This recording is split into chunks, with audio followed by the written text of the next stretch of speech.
Ja, ik denk dat we allemaal wel een beetje hetzelfde dachten van, hoezo nu? Maar van de andere kant, ja, dat is misschien ook de weg die we hadden ingeslagen, of die de president had ingeslagen, zeg maar, van. Dus op een gegeven moment komt er een nieuwe coach. Ja, is het dan ooit een goed moment, zeg maar, Ja, dat is om die coach te vervangen? Ja. Dat is een beetje ook het ding. Inilah kenyataan yang mengejutkan. Sebuah kenyataan yang muncul ke permukaan setelah Indonesia dihancurkan dengan cara yang paling menyakitkan. Dibantai 5 gol tanpa ampun oleh Australia. Tapi yang lebih mengguncang bukan hanya skor di papan pertandingan, melainkan percakapan yang tiba-tiba mencuat. Sebuah obrolan eksklusif, dialog yang begitu dalam, jujur, dan syarat akan makna. Yang mempertemukan 3 pemain diaspora, yaitu Calvin Verdong, Kevin Dix, dan Ragnar Oratmangun. Obrolan yang terdengar santai, tapi menyimpan keseriusan yang mendalam. Sebuah diskusi yang bukan sekadar basa-basi, tapi seperti menjawab satu pertanyaan besar yang selama ini menggantung di benak publik. Apakah benar Sintayong adalah biang dari segala kekacauan ini? Namun jawaban dari ketiga pemain diaspora ini justru membalikan semua asumsi. Dalam pernyataannya, Ragnar justru menyampaikan hal yang membuka mata dan hati kita semua. Ia tak menuding, juga tak menyalahkan seorang Sintayong, tapi justru mengakui bahwa pelatih asal Asia seperti Sintayong memiliki karakter yang unik, berbeda, namun sangat positif. Dan yang lebih menyayat, Ragnar melontarkan satu pertanyaan yang menggema seperti tamparan keras ke dinding federasi. Vrij verrassend dat er opeens een nieuwe bondscoach kwam. Hoe ervaren jullie het? Ja, ik denk dat we allemaal wel een beetje hetzelfde dachten van, hoezo nu? Maar van de andere kant, ja, dat is misschien ook de weg die we hadden ingeslagen, of die de president had ingeslagen, zeg maar, van, dus ja, is het dan ooit een goed moment, zeg maar, Ja, dat is om die coach te vervangen? Ja. Dat is een beetje ook het ding. Kenapa harus sekarang? Ya, kenapa pergantian pelatih dilakukan saat momentum tim ini sedang berada di puncak kepercayaan diri? Sebuah keputusan yang terasa begitu janggal, diambil tepat di saat timnas tengah menapak jalur sejarah. Kelvin Verdong pun menegaskan, menurutku, dinamikanya sangat bagus bersamanya. Dia adalah pelatih yang suka bercanda. Benadering. Ja, dat wel. Ja, hij was ook gewoon in voor geintjes en dat soort dingen. Dus ik denk dat de dynamiek wel goed was met hem. Ucapan ringan tapi mengandung makna dalam. Karena pelatih hebat bukan hanya tentang taktik, tapi juga tentang keakraban. Dan chemistry itu telah Verdong rasakan. Kemudian Ragnar menambahkan dengan tegas, aku masih berpikir bahwa dia bagus di dalam tim. Hij is van Azië, zeg maar, dus het is toch, zijn werkwijze is heel anders dan wat wij gewend zijn, maar ik vond dat hij wel gewoon, hij lag wel gewoon goed in de groep, denk ik. Ja. Want het was geen Indische coach, hè? Koreaan. Koreaan, ja. Ja. Dan Kevin Dix yang hanya beberapa hari berada di skuad ikut bersuara, dan apa yang aku lihat, dia baik-baik saja. Ja, ik denk nog steeds, of ik denk wel dat hij gewoon goed in de groep lag, dat niet... Van wat ik heb gezien lag hij gewoon goed in de groep. Ik ben er maar 4 dagen geweest. Dus. Bayangkan, hanya 4 hari bersama tim, tapi Kevin bisa merasakan aura positif dari sang pelatih.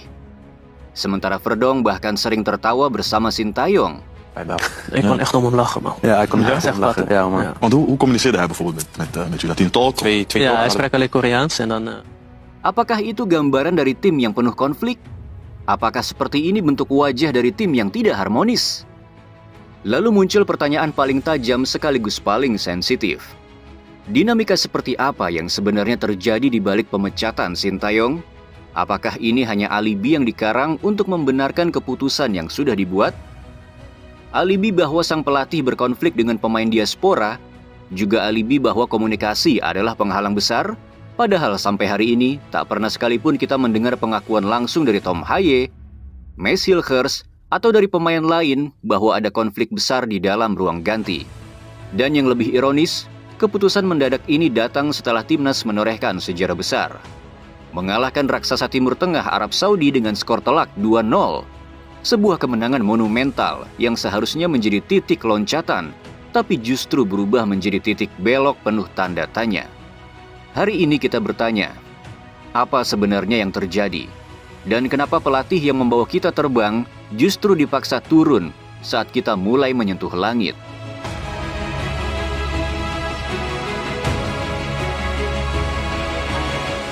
Jangan bahas ini lagi, karena akan memperkeruh suasana timnas Indonesia. Begitu kata sebagian orang yang ingin meredam suara-suara kritis supporter timnas Indonesia. Tapi mari kita berkata jujur, benarkah diam adalah pilihan terbaik? Cobalah tanyakan kepada 3 pemain diaspora yang terlibat dalam dialog di awal video tadi. Mengapa mereka tak diam saja mengenai isu yang paling sensitif yang sedang terjadi antara Federasi dan Sintayong? Bukankah justru mereka yang paling rentan? Jika ada pihak yang tak senang dengan dialog itu, maka risiko terbesar bukan pada kita, tapi pada mereka. 3 pemain yang telah berjuang meninggalkan tanah kelahiran demi lambang Garuda di dada. Dan mereka juga bisa saja tidak dipanggil lagi, hanya karena keberanian mereka berbicara dan mempertanyakan keputusan federasi. Coba tanyakan pada Ragnar, kenapa ia justru bersuara lantang mempertanyakan keputusan besar ini. Kenapa ia tak setuju pergantian pelatih dilakukan saat momentum sedang menguat? Karena Ragnar tahu, ini soal arah kemana kapal Garuda akan berlayar.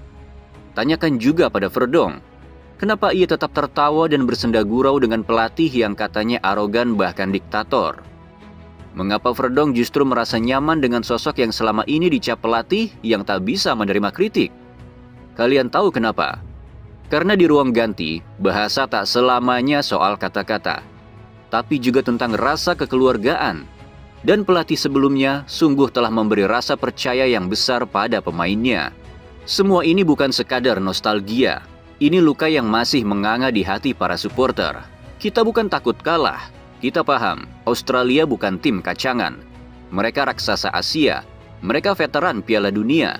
Namun, justru karena kita tahu siapa mereka, kita makin heran dengan apa yang terjadi malam tadi. Karena dulu di bawah pelatih yang dicemooh itu, yang katanya punya kendala dalam komunikasi, yang dituduh penuh konflik, justru di tangan pelatih itu timnas Indonesia mampu membuat Australia diam membisu. Tak ada 1 gol pun yang mereka cetak. Kita membuat mereka mati kutu.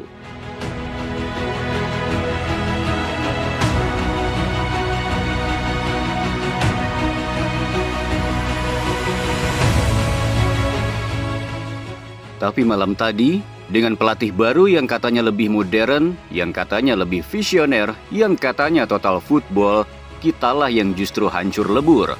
Dibantai 5 gol tanpa perlawanan berarti, kita yang remuk redam. Tim yang punya materi pemain terbaik sepanjang sejarah timnas Indonesia. Tim yang membawa harapan akan melesat menuju Piala Dunia. Justru luluh lantak, dibantai 5 gol oleh tim yang dulu pernah kita tahan imbang. Mungkin ekspektasi kita yang terlalu tinggi, tapi ekspektasi itu hadir karena komposisi pemain kita. Kita bicara soal timnas Indonesia yang kini berisi 21 pemain abroad. Pemain-pemain yang bermain di liga-liga top Eropa. Pemain-pemain yang punya market value lebih dari 640 miliar. Bahkan secara market value, kita lebih unggul dari Australia. Tapi apa arti semua itu jika strategi di lapangan tak mampu menyatukan kekuatan menjadi kemenangan? Kita tahu market value bukan segalanya. Tapi ketika angka-angka itu tak sejalan dengan hasil di lapangan, wajar jika kita bertanya, ada apa sebenarnya? Tapi kita bisa melihat dengan mata kepala sendiri, tim ini kehilangan nyawa. Jika kita kalah 1 atau 2 gol, mungkin kita masih bisa berkata, ya Australia memang kuat. Tapi 5 gol yang bahkan tak pernah dilakukan Jepang, si Raja Asia yang begitu gagah menjadi pemuncak klasemen. 5 gol yang terasa seperti tamparan telak bagi mimpi kita menuju Piala Dunia. Dulu Sintayong disebut pelatih monoton, yang katanya suka parkir bus, katanya terlalu bertahan, katanya kuno, katanya miskin kreativitas. Tapi malam tadi kita justru belajar mengapa ia memilih strategi itu. Lihat saja data malam ini, penguasaan bola 61% untuk Indonesia dan hanya 39% untuk Australia. Tapi apakah itu penting?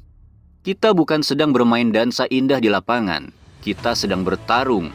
Dan dalam sepak bola, yang dicatat bukan siapa yang paling banyak menyentuh bola, tapi siapa yang paling banyak mencetak gol, dan siapa yang paling bisa mempertahankan gawang dari kebobolan.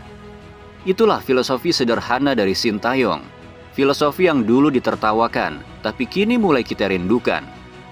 Lalu ketika PSSI berkata, Lebih baik mengambil risiko sekarang daripada menyesal di kemudian hari. Maka biarkan kami bertanya, risiko seperti apa yang Anda ambil? Penyesalan seperti apa yang Anda coba hindari? Karena yang kami lihat saat ini, justru penyesalan itu sedang kami telan bersama air mata pada malam itu. Apa artinya mengganti pelatih yang telah membangun fondasi selama 5 tahun? Yang telah menyatukan diaspora dan lokal dalam satu roh perjuangan? Yang telah menumbuhkan harapan dan menyulut api kebangkitan bangsa, lalu menyerahkan tim ini kepada pelatih baru tanpa target lolos Piala Dunia, tanpa tekanan yang sama, tapi dengan ekspektasi seolah semuanya akan langsung berjalan sempurna? Benar saja kata Bung Hadi Gunawan, pelatih lama membangun tim 5 tahun, bongkar pasang pemain lokal dan diaspora, akhirnya menemukan kerangka tim saat mengalahkan Arab Saudi.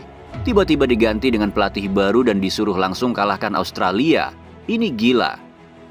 Dan tambahnya lagi, siapa bilang bertahan itu pasti gagal dan menyerang itu pasti sukses? Italia juara dunia dengan bertahan. Belanda dengan total footballnya tak pernah juara dunia. Karena sepak bola bukan soal gaya, tapi soal hasil. Lalu pertanyaan besar lainnya, mengapa Nathan dimainkan sejak awal, bahkan hingga babak kedua? Seorang pemain yang bahkan tak diberi menit bermain di klubnya sejak Agustus tahun lalu. Padahal ada aturan yang pelatih baru buat sendiri, pemain yang tak dapat menit bermain di klub jangan berharap dapat tempat di timnas. Lalu mengapa aturan itu ia langgar? Di bangku cadangan ada Ivar Jenner, pemain matang, pemain reguler, pemain yang sudah terbukti kombinasi bersama Tom Haye mampu menghancurkan Arab Saudi. Di sana juga ada Joey Pelupesi, pemain yang proses naturalisasinya dikebut sampai ke Roma, Italia. Tapi apa yang terjadi? Joey tak dimainkan sama sekali. Ivar Jenner baru masuk menjelang pertandingan berakhir. Sementara Nathan yang sudah menunjukkan performa yang sangat jauh dari ideal, dibiarkan terus bermain, membuka ruang, melakukan kesalahan fatal, dan menjadi titik lemah yang berhasil dimanfaatkan oleh Australia. Apakah kita masih harus diam dan pura-pura tidak kecewa? Tentu tidak. Karena malam itu bukan sekadar kekalahan. Malam itu adalah peringatan bahwa mimpi besar Garuda bisa runtuh dalam sekejap jika keputusan diambil tanpa arah. Dan jika hari ini supporter diperbolehkan berbicara jujur tentang apa yang kurang dan apa yang lebih dari pemain timnas Indonesia, maka inilah suara kami. Bukan untuk menjatuhkan, tapi untuk membuka mata pelatih yang baru agar langkah ke depan tak kembali salah arah. Sederhananya begini, Tom Haye adalah otak permainan. Namun otak sehebat apapun butuh kaki yang cepat untuk menopangnya, baik saat menyerang terlebih lagi ketika memutus serangan. Dan Tom tak punya lari yang cepat. Dan itulah sebabnya Tom Haye butuh seorang Ivar Jenner di sisinya. Karena Ivar bukan hanya pemain tengah, ia adalah perisai. Ia penutup ruang, penjaga tempo, penyeimbang lini tengah yang membuat Tom Haye bisa berpikir dan mendikte permainan. Jay Itzes punya postur, tapi ia bukan pelari. Jay kuat dalam berduel, tangguh secara fisik.